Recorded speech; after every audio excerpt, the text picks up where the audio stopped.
New at 5, a former employee will lead a protest on the Kennedy Center steps this weekend, fighting back against what she says is a politicization of the historic arts institution. As chief investigative reporter Eric Flack tells us, this demonstration comes as the Kennedy Center undertakes major renovations and programming changes.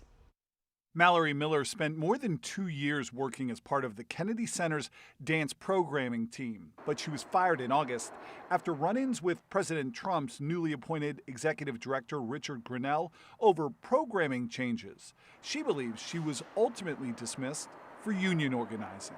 Why did you feel it necessary to unionize? One of the best things that unions can do for you is take you from being a from being an at-will employee to being a for-cause employee. And when the president decided to take over the Kennedy Center in February, it felt like we might all lose our jobs.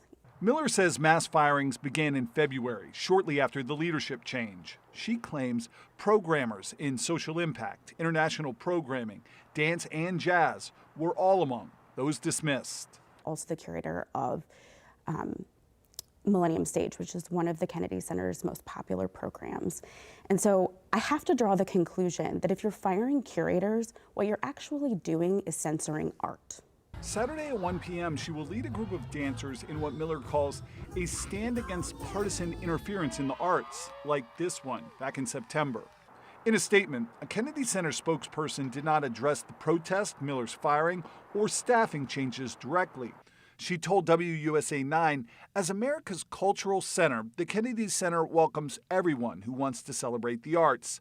Thanks to common sense management, our teams are hard at work restoring and renovating the building so that families and visitors can continue to enjoy accessible programming for generations to come. We ended the woke political programming. This summer, President Trump helped secure $257 million in funding from Congress for renovations at the Kennedy Center already underway.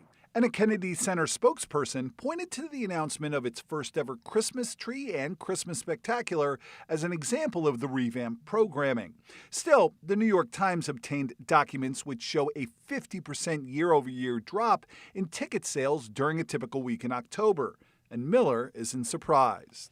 The Kennedy Center are the people, and it's also the audiences and the artists. It's so much bigger than just a building on the Potomac. Miller sees what's happening here as a warning sign for other cultural arts institutions. But President Trump says he's restoring the Kennedy Center as the premier venue for the performing arts anywhere in the world.